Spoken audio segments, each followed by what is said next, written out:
Good morning, students. Welcome to this virtual class. Today we will discuss numericals. Numericals related to Newton's second law of motion. और ये numerical सिर्फ और सिर्फ Newton second law of motion के ऊपर नहीं है, इससे आप अपने फर्स्ट चैप्टर यानी कि मोशन के न्यूमेरिकल भी कर पाओगे, क्योंकि मैंने आपको बताया था यहाँ पर आपके फोर्स मोशन के फॉर्मूले भी यूज होंगे, that is a is equal to v minus u by t, v square minus u square by two a is equal to two a s, s is equal to u t plus half a t square. ये फॉर्मूले भी use हो सकते हैं। इसके साथ सिर्फ और सिर्फ ये फॉर्मूला और एक फॉर्मूला आपके पास जुड़ जाता है, ये वाला। सिर्फ ये फॉर्मूले आपके और यूज होंगे। तो ऐसा नहीं है कि ये न्यूमेरिकल सिर्फ और सिर्फ न्यूटन सेकंड लॉ से ही है। इसमें आपकी फर्स्ट चैप्टर मोशन की नॉलेज भी यूज होगी और इसके साथ ही दो फॉर्मूले आपको और याद करने हैं, ठीक है। तो आपका ज्यादा टाइम वेस्ट नहीं करते हैं और सीधा न्यूमेरिकल पे स्टार्ट करते हैं। और हाँ, जो बच्चे मुझे जानते हैं, जो बच्चे मुझसे कनेक्टेड हैं, उनके लिए मैं एक हिंट दे देता हूं। यहां पर हम वर्कशीट नंबर 4 के न्यूमेरिकल सॉल्व करने वाले हैं। वर्कशीट नंबर 4 के न्यूमेरिकल्स हम यहां पर करने वाले हैं। तो फर्स्ट क्वेश्चन हमारे पास है, an automobile vehicle has mass of 1500 kg। हमारे पास क्या है, एक ऑटोमोबाइल व्हीकल है जिसका मास 1500 kg है। तो सॉल्यूशन 1, फर्स्ट हम क्या करेंगे, मास को लिख लेंगे। Mass is 1500 kg। First line से हमें सिर्फ और सिर्फ एक ही इंफॉर्मेशन मिली है कि मास कितना है, 1500 kg है। What must be the force. यहां से आपको क्या पता लग गया, आपको पता लग गया कि हमें फोर्स फाइंड आउट करना है। लिखा हुआ है ना, what must be the force. तो इसका मतलब क्या है, फोर्स आपको कैलकुलेट करनी है between vehicles and the road. Between vehicle and the road. Vehicle आपकी कार हो सकती है, आपकी मोटरसाइकिल हो सकती है, आप कुछ भी उसको एज्यूम कर लो, और road. If the vehicle is to be stopped with a negative acceleration of 1.7 metre per square second, यानी कि जो एक्सेलरेशन की वैल्यू आपको दे दी है वो दी है negative 1.7 metre per square second. तो आपके पास ये डाटा है, ये आपके पास गिवन पार्ट है। आपने इस गिवन पार्ट से क्वेश्चन को सॉल्व करना है। आपको एम दिया हुआ है, आपको ए दिया हुआ है, जस्ट आपको एफ कैलकुलेट करना है। तो एफ का फॉर्मूला आपके पास क्या है, एम ए। एफ का फॉर्मूला आपके पास क्या है, एम इंटू ए। अब आपने क्या करना है, कैलकुलेशन करनी है। लेकिन कैलकुलेशन से पहले एक बहुत इंपॉर्टेंट पॉइंट आपने याद रखना है, वो ये याद रखना है कि कैलकुलेशन सिर्फ और सिर्फ तभी करनी है जब सभी क्वांटिटीज एक यूनिट सिस्टम के अंदर आपको दी गई हो। यहां पर आपके पास जो मास है वो केजी में है, मींस ये एसआई में है। ओके, क्लियर है। एक्सेलरेशन आपके पास मीटर पर स्क्वायर सेकंड में, इसका मतलब ये भी आपके पास एसआई में है। तो अब हम यहां पर कैलकुलेशन कर सकते हैं। सपोज करो यहां पर आपके पास मास ग्राम में दिया होता, तब हम कैलकुलेशन नहीं कर पाते। क्यों नहीं कर पाते, क्योंकि ग्राम जो है एसआई में नहीं है, वो सीजीएस में होता है और एक्सेलरेशन की वैल्यू आपको एसआई में दी हुई है। तो सभी बच्चे ध्यान से सुने, कैलकुलेशन करने से पहले आपको गिवन क्वांटिटीज के पैरामीटर जरूर देखने हैं, उनकी यूनिट्स जरूर देखनी है। अगर वो सेम है, अगर वो सेम यूनिट सिस्टम में है, कैलकुलेशन आपने सिर्फ और सिर्फ तभी करनी है। तो यहां पर आपके पास जो पैरामीटर्स हैं वो सभी सेम एसआई यूनिट में है, तो सिर्फ कैलकुलेशन करनी है। आप कैलकुलेशन कर दीजिए। एम की वैल्यू 1500, एक्सेलरेशन की वैल्यू -1.7। तो जस्ट आपने क्या करना है, इसे मल्टीप्लाई करना है। मल्टीप्लाई कर लेते हैं इसे, माइनस का साइन बाहर आ जाएगा, यहां पर ये पॉइंट हट जाएगा तो बन जाएगा 10, एक जीरो से एक जीरो कट जाएगी। तो आपका आंसर हो गया 150 इंटू 70। तो इसको जब आप सोल्व करोगे, ये 0, 5, 10, 15 और ये 25, यानी कि आपके पास फोर्स की वैल्यू आ जाएगी 2550 न्यूटन। और इसका आंसर जो आपके पास है वो नेगेटिव में है। ये ध्यान रखना है आपने कि आंसर नेगेटिव में क्यों है। तो नेगेटिव में इसीलिए है क्योंकि यहाँ पर व्हीकल और रोड के बीच में जो फोर्स है वो अपोजिट डायरेक्शन में होती है। मीन सपोज करो आपका ये व्हीकल लेफ्ट टू राइट जा रहा है। सपोज करो आपके पास यहाँ पर एक, इस तरह से हम गाड़ी बना लेते हैं। सपोज करो आपके पास इस तरह से यहाँ पर व्हीकल है, तो ये व्हीकल आपका लेफ्ट टू राइट जा रहा है, तो जो रिटार्डिंग फोर्स होती है यहाँ पर, जो एक्सेलरेशन है वो इसके अपोजिट होती है और इसी वजह से फोर्स आपके पास नेगेटिव ही आएगी। तो आपने ये पॉइंट समझना है इस क्वेश्चन के लिए। तो आई होप कि आपको फर्स्ट क्वेश्चन क्लियर हो गया होगा, ठीक है। तो हमेशा हमेशा ध्यान रखना है कि न्यूमेरिकल्स के लिए आपके पास क्या होता है, गिवन पार्ट होता है, गिवन पार्ट के बाद फॉर्मूला है, फॉर्मूले के बाद कैलकुलेशन है, और कैलकुलेशन से पहले आपने ये जरूर चेक करना है कि सभी given quantities same unit system में है या नहीं है। अगर वो सेम यूनिट सिस्टम में नहीं है तो आपको वो सेम यूनिट सिस्टम में करनी पड़ेगी। अब हम अपनी यही नॉलेज, ये क्या है, बेसिक नॉलेज है, ये सिर्फ और सिर्फ न्यूमेरिकल्स के लिए बेसिक नॉलेज है। अब हम इसी बेसिक नॉलेज का यूज करते हुए हम सेकंड क्वेश्चन करने की कोशिश करेंगे। फर्स्ट क्वेश्चन इजी है, समझ में आ गया होगा आपका। Similarly second question, how much momentum will a dumbbell of mass 10 kg, यहां तक हम पढ़ लेते हैं स्टेटमेंट को पहले। हाउ मच मोमेंटम, यानी कि मोमेंटम आपको कैलकुलेट करना है। सॉल्यूशन टू, मोमेंटम को हम रिप्रेजेंट करते हैं स्मॉल p से, और ये मोमेंटम आपको क्या करना है, कैलकुलेट करना है। किसका कैलकुलेट करना है, डंबल का। तो डंबल, ये वही डंबल है जो बच्चे जिम में यूज करते हैं, इस तरह से करते हैं ना डंबल, बाइसेप्स बनाने के लिए। तो इस तरह से ये डंबल है। तो इस डंबल का जो मास है वो कितना है, 10 kg। 10 kg इस डंबल का मास है। तो दोबारा पढ़ते हैं statement, how much momentum will a dumbbell of mass 10 kg transfer to the ground, यानी कि सपोज करो बच्चे ने जिम कर रहा है, डंबल मार रहा है, प्रैक्टिस कर रहा है बाइसेप्स की, और उसने वो डंबल को छोड़ दिया, तो क्या होगा, वो डंबल ग्राउंड पे आएगा। तो जब डंबल ग्राउंड पे आएगा तो वो कितना मोमेंटम ट्रांसफर करेगा, हमें वही कैलकुलेट करना है। और इसके लिए जो हाइट आपको दी है, यानी जो डंबल है, डंबल की पोजीशन और ग्राउंड के बीच में जो हाइट है वो आपको क्या दे दी, 80 सेंटीमीटर। तो ये आपके पास क्या आ गई, एक तरह से हाइट, हाइट आपके पास है 80 centimetre. Take its downward acceleration to be this, acceleration आपके पास क्या है, 10 मीटर पर स्क्वायर सेकंड। आपके पास ये गिवन क्वांटिटीज है जो हमें इस क्वेश्चन की स्टेटमेंट को पढ़ के मिली। How much momentum, momentum calculate करना है। Will a dumbbell of mass 10 kg transfer to the ground या transfer to the floor, floor और ग्राउंड का मतलब एक ही है। If it falls from a height of 80 centimetre takes its downward acceleration to be 10 metre per square second. तो हमें ये क्वेश्चन यहाँ पर सॉल्व करना है। तो इस क्वेश्चन के लिए डायग्राम बनेगा, डायग्राम को मैं रब कर देता हूं यहां पर। तो अब यहां पर ध्यान से देखो, हमें करना क्या है, हमें निकालना है मोमेंटम। ओवरऑल हमें क्या निकालना है, मोमेंटम निकालना है। तो मोमेंटम का फॉर्मूला क्या होता है, mass into velocity, mass into velocity, ठीक है। ये इसका आपके पास क्वेश्चन है। तो अब यहां पर हमें क्या करना है, मास हमारे पास डायरेक्ट दिया हुआ है, that is 10 kg, mass is 10 kg। यहां पर ध्यान से देखो आप, मास इज 10 kg, वेलोसिटी, हमें वेलोसिटी नहीं दी हुई, हमें वेलोसिटी फाइंड आउट करनी है। तो वेलोसिटी फाइंड आउट करेंगे, कैसे फाइंड आउट करेंगे, अब इसी क्वेश्चन को सॉल्व करने के लिए, यानी कि वेलोसिटी को निकालने के लिए हम अपनी इक्वेशंस ऑफ मोशन या फिर जो मोशन चैप्टर है उसकी नॉलेज को यूज करेंगे। तो वहां से हम कैसे यूज करेंगे, ध्यान से देखो, ज्योमेट्री अपने दिमाग में रखना। यहाँ पर जो डंबल था, जो हमारे पास इस तरह से डंबल था, वो ड्रॉप हुआ था, वो क्या हुआ था, ड्रॉप। और ड्रॉप की कंडीशन में u इज इक्वल टू 0 माना जाता है। हम u को क्या मानते हैं, यानी कि इनिशियल वेलोसिटी क्या मानते हैं, 0। अब बारी आती है वो कितनी हाइट से, h, height is equal to 80 centimetre. अब आपको दिख रहा है यहाँ पर ये सेंटीमीटर में, तो हम इसे अभी SI में चेंज कर लेते हैं बाय डिवाइडिंग 100। तो क्या हो जाएगा, 0.8 मीटर। तो हाइट हमारे पास क्या आ गई, 0.8। अब हमें यहाँ पर फाइनल वेलोसिटी हमें यहाँ पर कैलकुलेट करनी है, और हमें क्या दिया हुआ है, यहाँ पर एक्सेलरेशन दिया हुआ है 10 मीटर पर स्क्वायर सेकंड। तो हमें क्या करना है, इस पॉइंट के अकॉर्डिंग यहाँ पर हमें ये सारी वैल्यूज दी हुई थी गिवन में, और ये हमने यूज किया है अपनी नॉलेज से। ये हमने कहां से यूज किया, अपनी नॉलेज से ये पॉइंट यूज किया कि इसके अंदर u इज इक्वल टू 0 हमें चाहिए। तो बस अब आप इसे सोल्व करो, आपका आंसर आ जाएगा, मींस आपका v आ जाएगा, और उस v को हम यहाँ पर यूज कर पाएंगे। तो यहाँ पर अब आपके पास हमें कैलकुलेट करना है v, तो हम फॉर्मूला यूज कर सकते हैं v square minus u square is equal to 2as। तो ये फॉर्मूला हम यूज कर सकते हैं। अब यहाँ पर बहुत सारे बच्चों को ये डाउट आ रहा होगा कि यहाँ पर s दिया हुआ है और हमारे पास तो s है ही नहीं।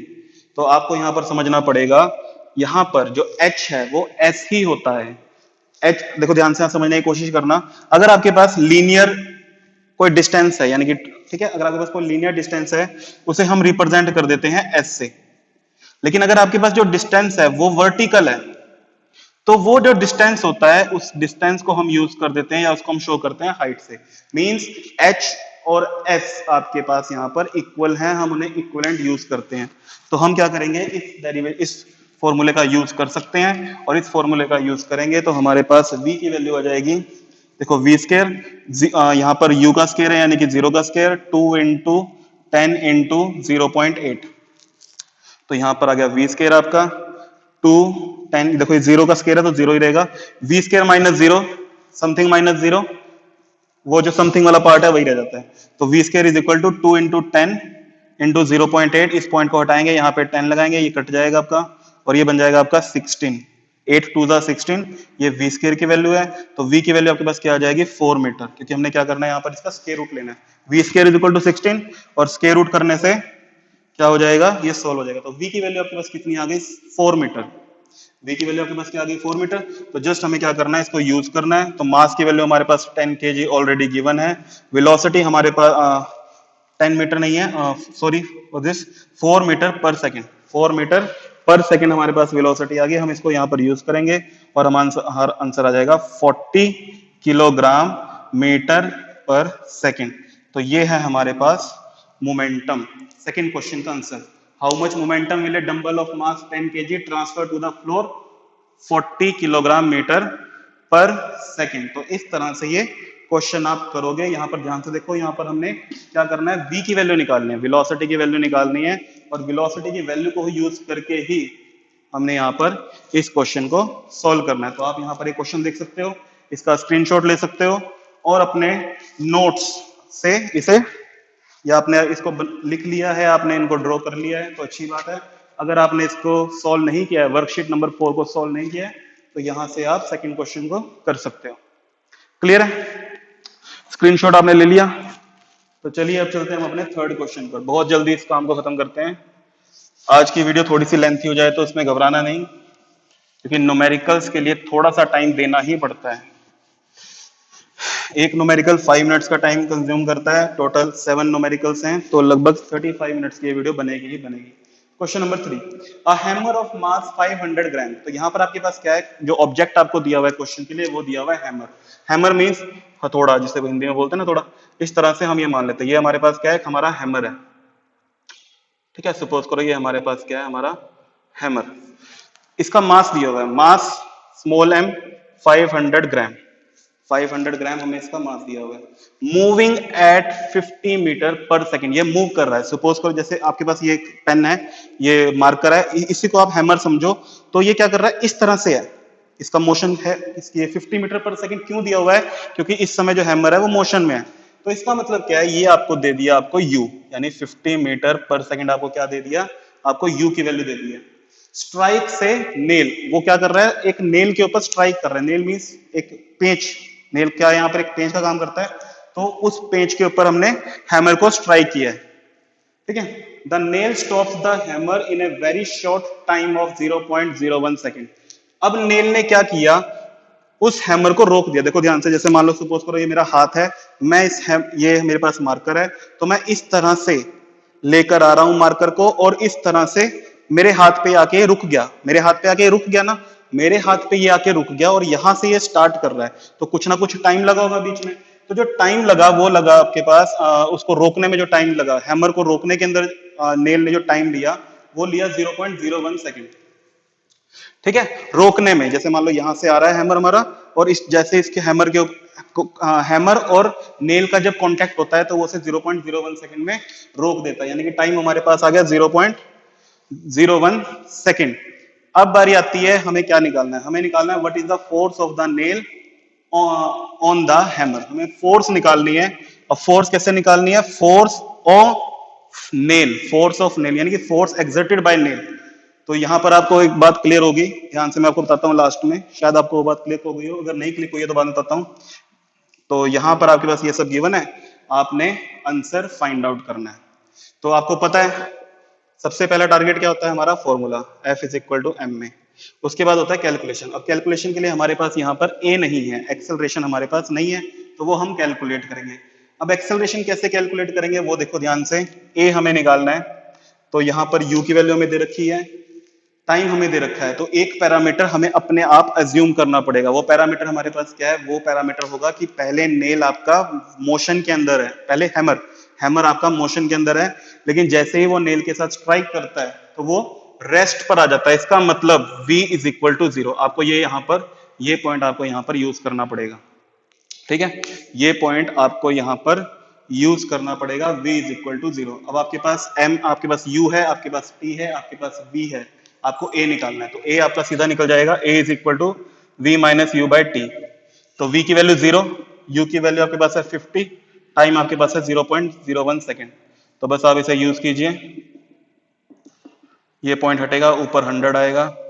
तो आपके पास जो एक्सेलरेशन की वैल्यू है, एक्सेलरेशन की वैल्यू आपके पास आ गई है 5000 मीटर पर स्क्वायर सेकेंड। तो एक्सेलरेशन की वैल्यू आपके पास क्या आ गई है 5000 माइनस में, ये भी तो आपने ध्यान रखना है। तो बस अब आपने क्या करना है, फॉर्मूले को यूज करना है। फॉर्मूले में आपके पास जो मास है उसे जरूर ध्यान से देखना, ये मास आपको 500 ग्राम दिया होगा। 500 ग्राम नहीं होगा, इसे आपको केजी में कन्वर्ट करना पड़ेगा, एसआई में कन्वर्ट करना पड़ेगा। तो एसआई में कन्वर्ट करने के लिए हम इसे 1000 से डिवाइड करेंगे, 0.5 केजी इसका आंसर यहाँ पर बन जाएगा। बस अब आपको क्या करना है, जस्ट आपको सॉल्व करना है। तो एफ की वैल्यू, एम की वैल्यू आपके पास आई है 0.5, ए की वैल्यू आपके पास है -5000। तो ये पॉइंट यहां से हटेगा, नीचे 10 आएगा, ये एक जीरो कटेगी। तो -5 इंटू 500, तो आंसर हो जाएगा -2500 न्यूटन। तो ये आपके पास क्या आ गया, ये आपके पास आई है फोर्स -2500 न्यूटन। ठीक है, तो जो पॉइंट मैं आपको, अब उस पॉइंट की बात करते हैं जो मैं आपसे मैंने बोला था आपके दिमाग में आ गया होगा और आपके दिमाग में क्लिक कर गया होगा। वो ये है कि यहाँ पर जो हमने ये फोर्स निकाली है ना, ये फोर्स किसकी निकाली है, ये फोर्स निकाली है नेल्स की, यानी कि नेल्स ने कितनी फोर्स अप्लाई की है। तो जब हैमर इस डायरेक्शन में है, नेल्स क्या करेगा, उसे रोकने के लिए अपोजिट डायरेक्शन में फोर्स लगाएगा, और अपोजिट डायरेक्शन में फोर्स लग रही है, इसीलिए यहाँ पर जो आंसर आएगा वो आपका नेगेटिव में आएगा। ठीक है, तो ये नेगेटिव में क्यों आया वो क्लियर हो गया। नेगेटिव में इसलिए आया क्योंकि ये फोर्स वो फोर्स है जो नेल्स ने प्रोवाइड की है हैमर को रोकने के लिए। तो यहां पर आपके पास कंप्लीट सॉल्यूशन है, कंप्लीट सॉल्यूशन को कॉपी कर लीजिए, देख लीजिए स्क्रीनशॉट लेके।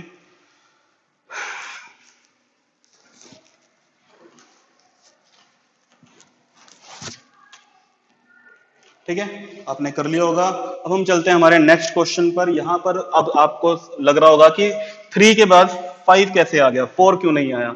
तो 4 इसलिए नहीं आया क्योंकि 4 आपके पास न्यूमेरिकल नहीं है, वो एक थ्योरेटिकल क्वेश्चन है। वर्कशीट नंबर 4 ध्यान से देख लेना आप।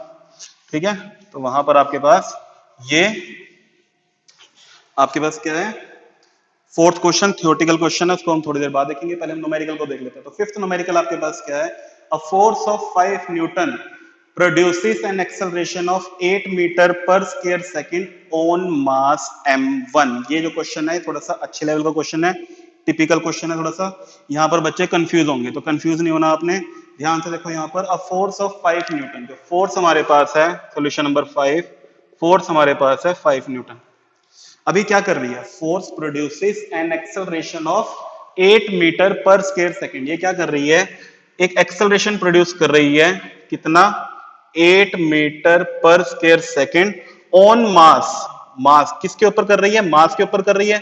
तो जो मास है ना, उसकी वैल्यू या उसका जो नाम है वो आपको दे दिया m1। ठीक है, वो आपको क्या नाम दिया है, m1। अब ये m1 क्यों दिया है, m1 आपको तभी दिया है क्योंकि यहाँ पर एक m2 भी होगा, दूसरा मास भी होगा, तो इसीलिए आपको यहाँ पर m2 दिया। और ये m2 देखते ही बच्चे कंफ्यूज हो जाएंगे, तो कंफ्यूज नहीं होना। A force of 5 newton produces an acceleration of 8 metre per square second on mass m1।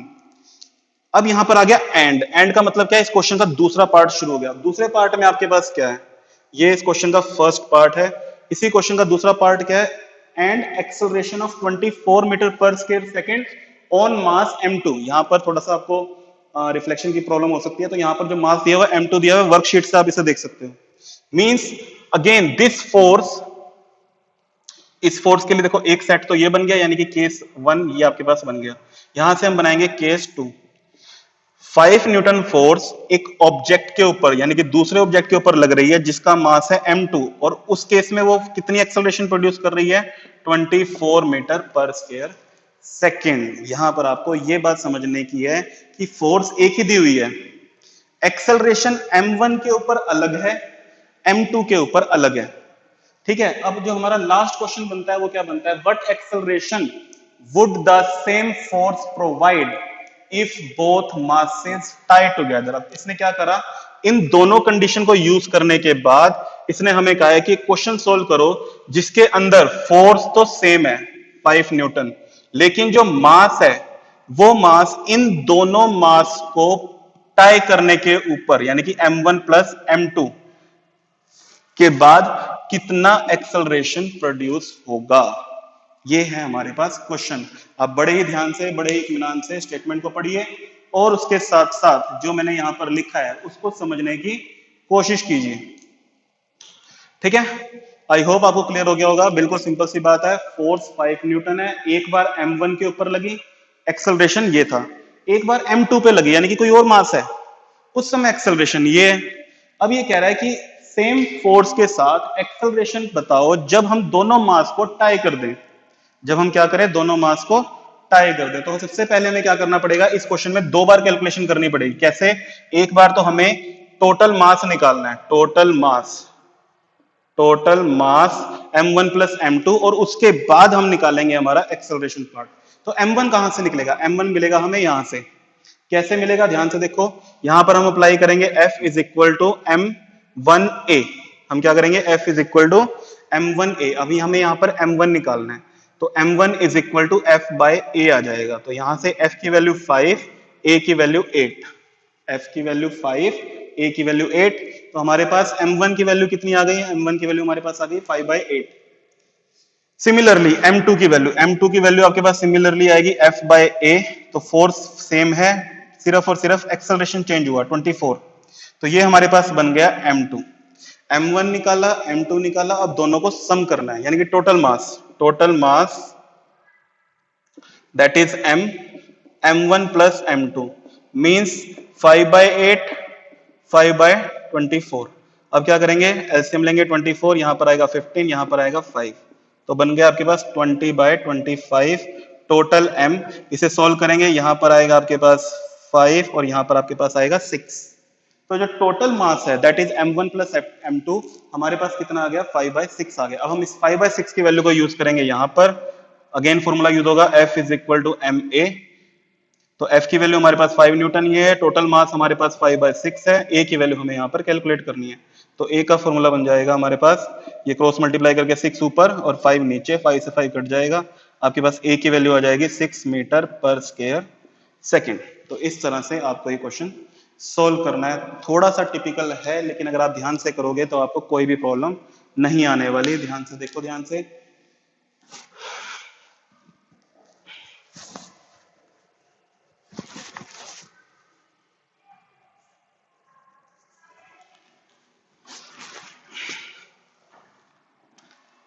Copy कर लिया होगा आपने, इसको समझ भी लिया होगा। समझने के बाद आप ऐसे क्वेश्चन जैसे मर्जी करो, आपको कोई दिक्कत नहीं आने वाली है। ठीक है, तो हमारा यहाँ पर क्वेश्चन नंबर 1 कंप्लीट हो गया, 2 कंप्लीट हो गया, 3 कंप्लीट हो गया, 5 कंप्लीट हो गया। अब बारी आती है 6, 7, 8।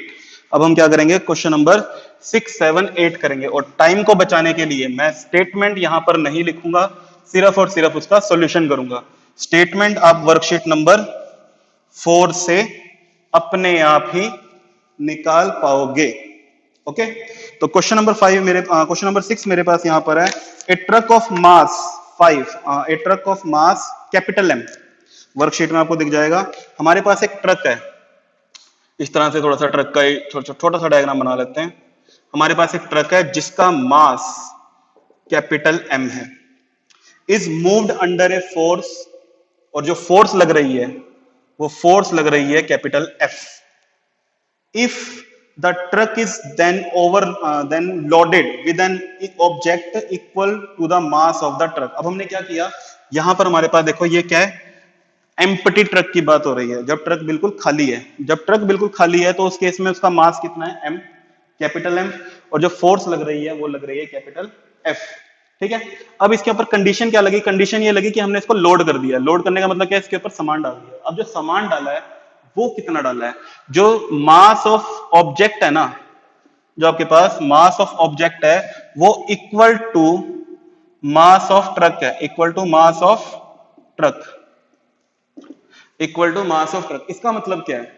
इसका मतलब यह है कि जो सेकंड कंडीशन लगी उस कंडीशन में हमारे पास जो टोटल मास है, टोटल मास वो क्या हो गया? मास of truck plus mass of object, mass of truck, T से रिप्रेजेंट कर रहा हूं, मास ऑफ ऑब्जेक्ट, और दोनों क्या है, सेम है, यानी capital M plus capital M, तो टोटल मास आपके पास कितना आ गया, 2m आ गया। क्लियर है? उसके बाद और जो फोर्स है, यानी कि जब इसके अंदर ऑब्जेक्ट हमने लोड किया तो मास तो हमारे पास ये बन गया, जो मास हमारे पास बना सेकंड कंडीशन के लिए, कंडीशन 1 ये है, सेकंड कंडीशन में जो मास बना वो 2m बन गया, और जो फोर्स हमारे पास बनी वो बनी हाफ, यानी कि ओरिजिनल फोर्स की हाफ हो गई। ठीक है, तो हम इसे यहाँ पे कैसे रिप्रेजेंट कर सकते हैं, हम यहाँ पर इसे इस तरह, जैसे यहाँ पर हम इसे m से रिप्रेजेंट करते हैं, हम इसे यहाँ पर f से रिप्रेजेंट करते हैं, तो हम यहाँ पर m डैश और हम इसे f डैश से इसे डिनोट कर देते हैं। तो जो f डैश है वो हमारे पास क्या है, f/2 है। तो हमें क्या करना है, हमें एक्सेलरेशन बताना है, एक्सेलरेशन पे क्या फर्क पड़ेगा। तो हमारे पास यहाँ पर क्या है, f dash is equal to, पहले हम यहाँ पे देख लेते हैं, यहाँ पर फॉर्मूला क्या बनेगा हमारे पास, F is equal to m a. Formula हमारे पास क्या होता है, F is equal to m a. First case में जो फोर्स है वो हमारे पास है कैपिटल F, मास हमारे पास क्या है कैपिटल M, और A की वैल्यू हम मान लेते हैं सिंपल A। A जो हमारा रिप्रेजेंटेशन करने का तरीका है वो सिंपल A है, स्मॉल a है। लेकिन जब हम बात करेंगे अपने सेकेंड कंडीशन की, इसी फॉर्मूले में जब हमने फर्स्ट केस अप्लाई किया तो हमारे पास फॉर्मूला बना ये इक्वेशन 1, और जब हम इसके अंदर सेकंड यानी F is equal to m a फॉर्मूले में जब हम सेकंड कंडीशन अप्लाई करेंगे तो इसके अंदर जो हमारे पास फोर्स है वो कितना है, F/2 है। M की वैल्यू क्या बन गई हमारे पास, 2m बन गई, और A की वैल्यू हमारे पास क्या बनेगी, A डैश। A की वैल्यू हमारे पास क्या बनेगी, A डैश। क्लियर होगी आपको बात? यहाँ पर ये बात थोड़ी सी समझने में मुश्किल आपको जरूर आएगी, थोड़ा ध्यान से देखिए, अगर ध्यान से देखोगे तो आपको क्लियर हो जाएगा। समझने की कोशिश करो दोबारा। हमारे पास ट्रक है, ट्रक एम्प्टी है, एम्प्टी ट्रक का जो मास है वो है कैपिटल M, और जो फोर्स लग रही है वो लग रही है कैपिटल F। ठीक है, हमने इसके अंदर सामान को लोड किया, सामान को लोड करने पर क्या फर्क पड़ा, क्योंकि एक तो फोर्स पे फर्क पड़ेगा, फोर्स क्या हो गई है, हाफ हो गई है, और जो मास है क्योंकि हमने सेम मास को इसके अंदर ऐड किया है ट्रक के मास के इक्वल, तो टोटल मास कितना हो जाएगा, m + m 2m हो जाएगा। ठीक है, तो ये बात आपको समझनी पड़ेगी। तो अब हम क्या करेंगे, इक्वेशन 1 हमारे पास है, इक्वेशन 2 हमारे पास है, हमने इनको क्या करना है, रेशनलाइज कर देना है, यानी कि एक दूसरे का इनको रेशो ले लेना है। तो रेशो लेने पर यानी कि इक्वेशन 1 को 2 से डिवाइड कर देते हैं, तो f divided by f/2 is equal to ma divided by 2m a dash. ठीक है, क्लियर होगी आपको बातें सभी को? ओके, तो यहां पर क्योंकि देखो चलो ठीक है, अपना m से m कट जाएगा आपका, अब f से f कट जाएगा, तो ये क्या हो जाएगा आपके पास, ओवरऑल चेंज होके 2 into a/2a डैश। ठीक है, तो यहां पर ये हो जाएगा 4, 2 मल्टीप्लाई कर दिया हमने a/a डैश। तो हमें बताना है चेंज इन एक्सेलरेशन, यानी कि a डैश की वैल्यू निकालनी है, तो a डैश की वैल्यू आपके पास आ जाएगी a/4, यानी कि जो चेंज इन एक्सेलरेशन है वो क्या होगा, ओरिजिनल एक्सेलरेशन को 4 से डिवाइड करके आपका आंसर आ जाएगा a/4। ठीक है, तो यहां पर आपको ये वाला पॉइंट खराब कर सकता है, तो इस पॉइंट को हम यहां पर नहीं देखेंगे। हमने यहां पर सिर्फ और सिर्फ ये मानना है कि मास, ये वाला मास सिर्फ मास को रिप्रेजेंट कर रहा है। जो यहाँ पर कैपिटल M है ये 2m है, ये कंडीशन के अकॉर्डिंग है। ठीक है, और यहाँ पर ये फोर्स सिंपल फोर्स। ठीक है, तो आपको यहां से ये बात क्लियर हो जानी चाहिए। अब हम चलते हैं हमारे 7th क्वेश्चन पे, इसका स्क्रीनशॉट ले लो आप, फिर हम चलते हैं अपने 7th क्वेश्चन पे। 7th क्वेश्चन हमारे पास है, एन आयरन स्फीयर, मैं बोल रहा हूँ स्टेटमेंट, इतना आपने इसको स्क्रीनशॉट ले लिया होगा। अब मैं 7th क्वेश्चन की स्टेटमेंट आपके सामने बोल रहा हूँ और उसका सोल्यूशन करने आपके सामने जा रहा हूँ। An iron sphere of mass 1 kg, of mass 1 kg is dropped from a height 10 meter. If the acceleration of the sphere is 9.8 meter per square second, then calculate the momentum transfer to the ground. Then calculate the momentum that transfer to the ground. Okay, तो ये question और ये second question हमारा बिल्कुल same है। कुछ बच्चे इस क्वेश्चन को कर पाएंगे अगर उन्होंने ये क्वेश्चन बड़े ध्यान से समझा है तो। ठीक है, तो बस यहाँ पर क्या है, डंबल की जगह एक स्टोन है, हमारे पास क्या है, एक स्टोन है, और ये स्टोन ड्रॉप हुआ है, ये स्टोन क्या हुआ है, ड्रॉप हुआ है। अब ड्रॉप की वजह से क्या होगा, u = 0 हो जाएगा। Mass of stone is 1 kg, ये आपको दे दिया है। हाइट यानी कि distance between stone and ground, जो हाइट फॉर्म में आपके पास वो कितना है 10 metre. Acceleration produce 9.8 metre per square second. आपको क्या करना है, आपको सिर्फ और सिर्फ जो मोमेंटम ट्रांसफर्ड है वो आपको बताना है। तो जैसे यहां पर था बिल्कुल वैसे ही यहां पर भी होगा। क्लियर है? बस यहां पर हमने उसे एक अलग तरीके से रिप्रेजेंट किया था, यहां पर उसे हम अलग तरीके से रिप्रेजेंट कर रहे हैं। करने का तरीका या आंसर बिल्कुल सेम होगा। अगर आप इस क्वेश्चन को इस तरीके से करोगे तब भी आंसर सेम ही रहने वाला है, लेकिन अगर थोड़ा सा चेंज करके, अगर हम हल्का सा चेंज करके अगर सॉल्व करते हैं तब भी आपको दोनों क्वेश्चन हो जाएंगे, दोनों क्वेश्चन उस तरीके से भी हो सकते हैं।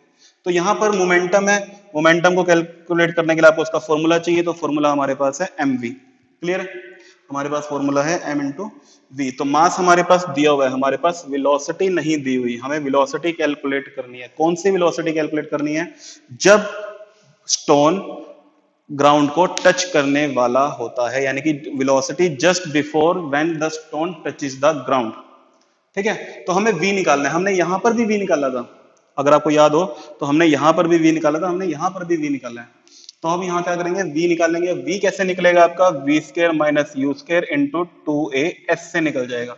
और यहाँ पर फिर से वो फॉर्मूला यूज होगा या वो टॉपिक पॉइंट यूज होगा, s is equal to h। जो हमारा s है वो h के इक्वल होता है। तो ये जो 10 मीटर है आप उसे s की जगह यूज कर सकते हो। तो v की वैल्यू निकालनी है, u की वैल्यू 0 का स्क्वायर 2 इंटू 9.8 इंटू 10। तो v square is equal to 2 into 9.8 into 10। तो आप क्या करोगे, इसे सॉल्व करोगे।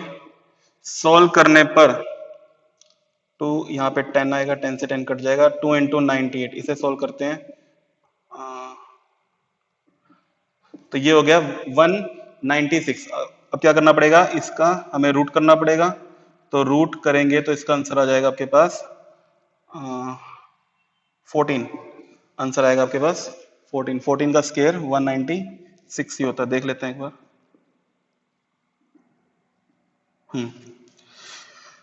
तो 14 मीटर पर सेकंड। तो v की वैल्यू आपके पास क्या आ गई है, 14 मीटर पर सेकंड आ गई है। अब यहां पर एक पॉइंट समझना कि अगर आप इस क्वेश्चन को सीधा ऐसे करते हो, m की वैल्यू 1 kg, v की वैल्यू 14, तो 14 किलोग्राम मीटर पर सेकंड। तो ये क्वेश्चन भी आपका बिल्कुल सही है अगर आप इस तरह सोल्व करते हो जैसे हमने यहां पर किया था। अगर आप इससे पहले एक छोटी सी बात बताना चाहते हो तो आप वो बात बता के भी इसमें अपने आप को रिप्रेजेंट कर सकते हो। वो छोटी सी बात अब यहाँ पर क्या है वो समझो। सबसे पहले ये समझो कि एक स्टोन है, लाइक दिस मार्कर है। अब इस मार्कर को मैंने यहाँ पकड़ा हुआ है और जब मैं इसको ड्रॉप करता हूँ ये यहाँ पर मेरे हाथों पे आ गया। तो अब बात आती है जो ट्रांसफर इन मोमेंटम का मतलब क्या होता है। जो ट्रांसफर इन मोमेंटम होता है, transfer in momentum to ground जो होता है वो क्या होता है, एक्चुअली में चेंज इन मोमेंटम होता है। Change in momentum means final momentum minus initial momentum. अब फाइनल मोमेंटम कब होगा, जब आप फाइनल वेलोसिटी यूज करोगे। इनिशियल मोमेंटम कब होगा, जब आप इनिशियल वेलोसिटी यूज करोगे। तो यहां पर आपके पास जो फाइनल मोमेंटम होगा वो फाइनल वेलोसिटी के अकॉर्डिंग होगा। फाइनल वेलोसिटी हमारे पास है 14, तो मास इंटू वेलोसिटी 1 इंटू 14 14। और अगर हम यहाँ पर इनिशियल वेलोसिटी की बात करें, इनिशियल वेलोसिटी हमारे पास यहाँ पर क्या है, 0 है। तो यहां पर अगर हम m इंटू वी करें तो मास 1 kg है लेकिन v की वैल्यू क्या है, 0 है। तो क्या हो जाएगा, ओवरऑल 0 हो जाएगा। तो 14 किलोग्राम मीटर पर सेकंड ही आने वाला है। तो यहाँ पर मेरा पॉइंट ये था कि जो आपने यहाँ पर मोमेंटम, ट्रांसफर इन मोमेंटम जो बताना है, अगर आप उसे डायरेक्ट ऐसे बताते हो तब भी सही है, पर अगर आप उसे थोड़ा सा लेंथ थोड़ा सा चेंज करके इस तरह से बताते हो तब भी सही है। यानी कि पहले जो, यानी कि यहाँ पर सपोज करो मेरे पास ये मार्कर पड़ा हुआ है, इस मार्कर का जो इनिशियल मोमेंटम है जब तक मैंने इसे होल्ड किया हुआ है इसका मोमेंटम 0 है, लेकिन जैसे ही मैं इसको थ्रो करूंगा, जैसे मैं इसको ड्रॉप करूंगा, ये कुछ मोमेंटम गेन कर लेगा। कितना मोमेंटम गेन करेगा, ये डिपेंड करता है उसकी वेलोसिटी पर before touching the ground. Before touching the ground उस वेलोसिटी पे डिपेंड करता है। हमने वही वेलोसिटी फाइंड आउट की है और उसी वेलोसिटी के अकॉर्डिंग अगर आप डायरेक्ट ऐसे करना चाहते हो तो ऐसे कर सकते हो, और अगर आप इस तरह से करना चाहते हो, change in momentum is equal to transfer in momentum is equal to change in momentum, या फिर जो उस सिस्टम का जो मोमेंटम है वो जितना वो होगा उतना ही तो ट्रांसफर करेगा ना। मान लो सपोज करो आपके पास, आपकी पॉकेट में 100 रुपीज है, तो आप अपने दोस्त को कहो कि तेरे पास जितने पैसे हैं मुझे दे दे, तो आप उसे 100 ही तो दे सकते हो ना, 100 से ज्यादा नहीं दे सकते। उसी तरह से जो यहाँ पर ड्रॉप के कंडीशन में ओवरऑल मोमेंटम बना है वही मोमेंटम तो ट्रांसफर होगा ग्राउंड पर। तो वो जो चेंज इन मोमेंटम था वो 14 था, तो 14 ही यहाँ पर ट्रांसफर होगा। तो आप इसे डायरेक्ट यहाँ पर इससे इस तरह से भी रोक सकते हो, स्टॉप कर सकते हो, इस तरह से भी स्टॉप कर सकते हो, डिपेंडिंग अपॉन योर। ठीक है, तो इस तरह से हमारे पास ये सेकंड लास्ट क्वेश्चन भी कवर हो गया है। आप इसको यहाँ पर देख लीजिए, सोल्व कर लीजिए, आपको समझ में आ गया होगा। अब चलते हैं हम अपने लास्ट क्वेश्चन पर। Last question according to numerical concept, और उसके बाद हमारे पास एक पॉइंट और है, हम उससे भी देख लेंगे। तो सबसे पहले न्यूमेरिकल कर लेते हैं, फिर आपको जल्दी से समझा दूंगा फोर्थ क्वेश्चन की जो कहानी है। फोर्थ क्वेश्चन में क्या है,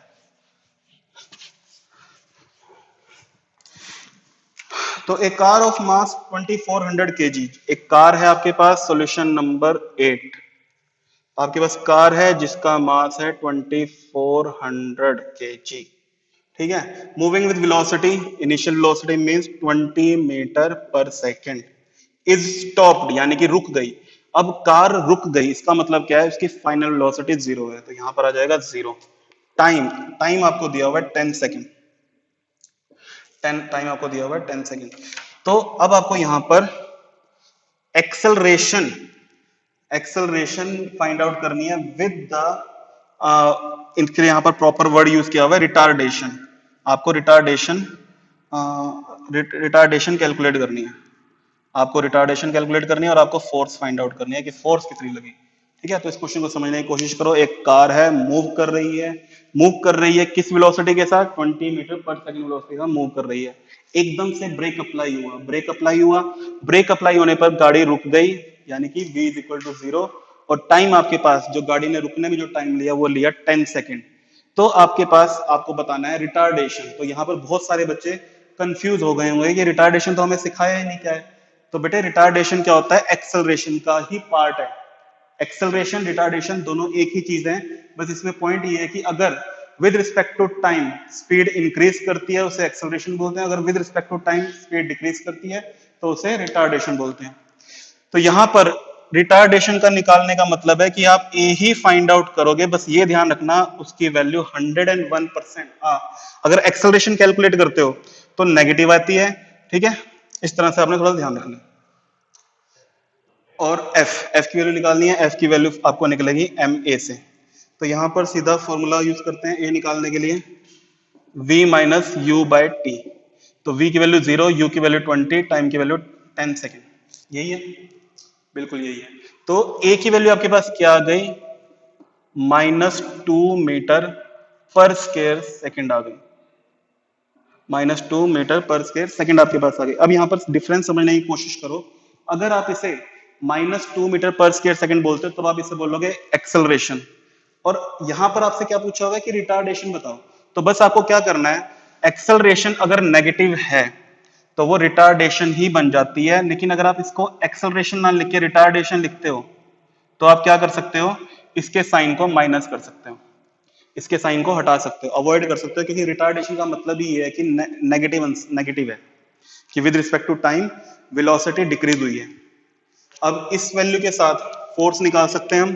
तो F की वैल्यू आपके पास क्या आएगी, ma, मास आपके पास है 2400, A की वैल्यू आपके पास आई थी -2, तो आंसर आ जाएगा -4800 न्यूटन। आंसर आपके पास आ जाएगा -4800 न्यूटन। तो अगर अब यहाँ पर फिर से आपका डाउट ये रहेगा कि माइनस में निकालना है या प्लस में निकालना है, तो उसका आंसर सिर्फ यही है कि अगर आप उसे एक्सेलरेशन मानते हुए करते हो तो आप इस तरह से माइनस में करोगे, लेकिन इसने आपको क्या बोला है, रिटार्डेशन की, रिटार्डेशन के अकॉर्डिंग सोल्व करो। तो रिटार्डेशन के अकॉर्डिंग सोल्व करने पर जो माइनस का साइन है वो आपका अवॉइड हो जाएगा, सिर्फ और सिर्फ 4800 न्यूटन ही आपके पास रहेगा। क्लियर है, तो इस तरह से हमारा 8th क्वेश्चन भी यहाँ पर कंप्लीट हो गया है। अब बारी आती है जो 4th क्वेश्चन। ठीक है, 4th क्वेश्चन देख लेते हैं, वो न्यूमेरिकल नहीं है, वो आपके पास क्या है, थ्योरी का ही एक पार्ट है, फिर भी उसे देख लेते हैं दोबारा। और यहाँ पर मैं आपको समझा दूं कि जो 4th क्वेश्चन है ये हमारा लास्ट वीडियो लेक्चर का लास्ट क्वेश्चन भी था। लास्ट वीडियो लेक्चर का लास्ट क्वेश्चन हमारे पास क्या था, Newton second law of motion is consistent with first law of motion. यहां पर मैंने आपको जो स्टेटमेंट दिया वो दिया कि deduce Newton first law of motion from second law of motion. ठीक है, तो स्टेटमेंट चेंज कर दिया, आंसर बिल्कुल वही रहने वाला है। तो मैंने आपको क्या बोला, deduce deduce Newton second law of motion. So second law of motion आपको first law, reduce first law of motion from second law of motion, ये मैंने आपको वहां पर दिया हुआ स्टेटमेंट, आप देख सकते हो ध्यान से। Newton first law of motion को डिड्यूस करना है from second law, deduce first law from second law, Newton साहब यहां पर मान ही सकते हो। तो हम क्या करेंगे, सेकंड लॉ से स्टार्ट करेंगे। तो सेकंड लॉ हमारे पास है F is equal to m में। अब इस इक्वेशन से हमें फर्स्ट लॉ की इक्वेशन तक पहुंचना है, तो कैसे पहुंचेंगे, इसमें कुछ चेंज करना पड़ेगा। चेंज हम क्या करेंगे, ए की वैल्यू पुट करेंगे, v minus u by t. V A का फॉर्मूला हमारे पास क्या है, v minus u by t. अब यहां पर हम क्या करेंगे, हमें जाना है फर्स्ट इक्वेशन पर, न्यूटन की फर्स्ट इक्वेशन पर हमें पहुंचना है। तो फर्स्ट इक्वेशन का जो सबसे मेन पॉइंट है हम उसको पिक कर लेते हैं। फर्स्ट इक्वेशन का सबसे मेन पॉइंट ये है कि इन the absence of force, in the absence of force, इसका मतलब क्या है, हमें फोर्स को जीरो पुट करना पड़ेगा। फर्स्ट लॉ ऑफ मोशन का सबसे मेन पॉइंट है in the absence of force, in the absence of force, in the absence of force means F is equal to zero. तो यहां पर हम क्या करेंगे, F is equal to zero put करेंगे, तो zero is equal to m v minus u by t. अब क्या करेंगे, टी को क्रॉस मल्टीप्लाई करेंगे जिससे वो खुद जीरो हो जाएगा, तो ये क्या बन गया, zero is equal to m v minus u. अब यहां पर आने के बाद आपको अपनी थोड़ी सी मैथ की नॉलेज यूज करनी पड़ेगी। वो नॉलेज ये है कि यहां पर देखो एक क्वांटिटी है m और एक क्वांटिटी है v माइनस यू। अब दो क्वांटिटी का प्रोडक्ट जीरो कब होता है, दो क्वांटिटी का प्रोडक्ट जीरो तभी होता है जब दोनों में से कम एक क्वांटिटी जीरो जरूर हो। इसका मतलब क्या है, या तो m is equal to zero होगा या फिर v minus u is equal to zero होगा। आपको ये समझना पड़ेगा, या तो आपके पास है m is equal to zero या फिर आपके पास है v minus u is equal to zero, either this और दिस, या तो ये है या फिर ये है। अब यहां पर आपको ये समझना है कि मास कभी भी जीरो नहीं हो सकता, इसका मतलब ये कंडीशन तो हो ही नहीं सकती। इसका मतलब क्या है, इसका मतलब यह है कि ये वाली कंडीशन अप्लाई होगी। तो यहां से हम ये मानेंगे कि v is minus u is equal to zero के इक्वल है, v minus u is equal to हमारा क्या है, जीरो है। अब अगर ये हमारा जीरो है तो इससे क्या हो जाएगा, v is equal to u हो जाएगा। क्या हो गया, v is equal to u. तो दोबारा देखो यहां पर हमने Newton second law of motion से स्टार्ट किया और हम कहां पर पहुंच गए, v is equal to u पर पहुंच गए। कैसे पहुंच गए, हमने एक कंडीशन अप्लाई करी, in the absence of force. हमने क्या किया, in the absence of force लिया, means F is equal to zero put किया। अब ये जो पॉइंट हमारे पास आया है ना, ये पॉइंट बहुत ही ज्यादा इंपॉर्टेंट है, बहुत ही ज्यादा इंफॉर्मेटिव है। कैसे इंफॉर्मेटिव है, ध्यान से देखो। अब if u is equal to zero, अगर हमने u की वैल्यू जीरो कर दी तो v की वैल्यू भी क्या होगी, जरा सोच के बताओ। मैंने पहले ही लिख दिया, अगर u की वैल्यू जीरो है आपके पास तो v की वैल्यू क्या होगी, ये बताओ। अगर u की वैल्यू जीरो है तो v की वैल्यू भी जीरो है। अब इसका मतलब क्या है, इसका मतलब ये है, वर्डिंग में अगर हम देखें, an object at rest initially it will be at rest finally. समझ में आ रहा है आपको, इसका मतलब क्या है, इन दोनों इक्वेशन का मतलब क्या है, इन दोनों इक्वेशन से ये बना है कि इफ ऑब्जेक्ट एट रेस्ट, अगर u आपके पास जीरो है तो v यानी कि फाइनली भी ऑब्जेक्ट आपके पास क्या रहेगा, रेस्ट पर ही रहेगा। कब रहेगा, इन द एब्सेंस ऑफ फोर्स। और यही आपके पास क्या है, Newton first law of motion की स्टेटमेंट है। आप ध्यान से समझ लेना, पढ़ लेना, Newton first law of motion की स्टेटमेंट क्या है, और वो यहां से कंप्लीट हो गई है। अगर दूसरा केस देखें, अगर हम u की वैल्यू 5 मीटर पर सेकंड मान लेते हैं, से मान लेते हैं, तो v की वैल्यू भी कितनी होगी, 5 मीटर पर सेकंड ही होगी। इसका मतलब क्या है कि अगर इनिशियली ऑब्जेक्ट आपका मोशन में है और वो 5 मीटर पर सेकंड की स्पीड से मूव कर रहा है, तो वो फाइनली भी 5 मीटर पर सेकंड की स्पीड से ही मूव कर रहा होगा। कब, in the absence of force. तो फोर्स यानी Newton first law of motion की स्टेटमेंट क्या आपके पास, in the an object is continue in its state of rest और motion in the absence of force, या फिर until compelled by some external unbalanced force। तो वो चीज यहां पर आपको ये शो होती हुई नजर आ रही है। ये क्वेश्चन मैंने आपको लास्ट वीडियो के लास्ट पार्ट में भी आपको कराया है, तो वहां से भी आप इसे देख सकते हो, यहां से भी आप देख सकते हो। तो आज हमने कुछ न्यूमेरिकल्स किए और एक हमने क्वेश्चन किया, ठीक है। तो न्यूमेरिकल्स को बड़े ध्यान से करें, समझते हुए करें, इसमें आपको बहुत ज्यादा प्रॉब्लम रहती है। छोटे से पॉइंट भी अगर आपका गलत हो गया तो वो न्यूमेरिकल आपका गलत ही होने वाला है, आपको ये बात समझनी पड़ेगी, ठीक है। तो इसी के साथ इस वीडियो को खत्म करते हैं, थोड़ी सी लेंथी हो गई है, लेकिन न्यूमेरिकल से रिलेटेड जो भी वीडियो होगी वो थोड़ी सी लेंथी ही होगी। तो इस तरह से आप पढ़ लेना अच्छे से। Stay home, stay safe. Thank you.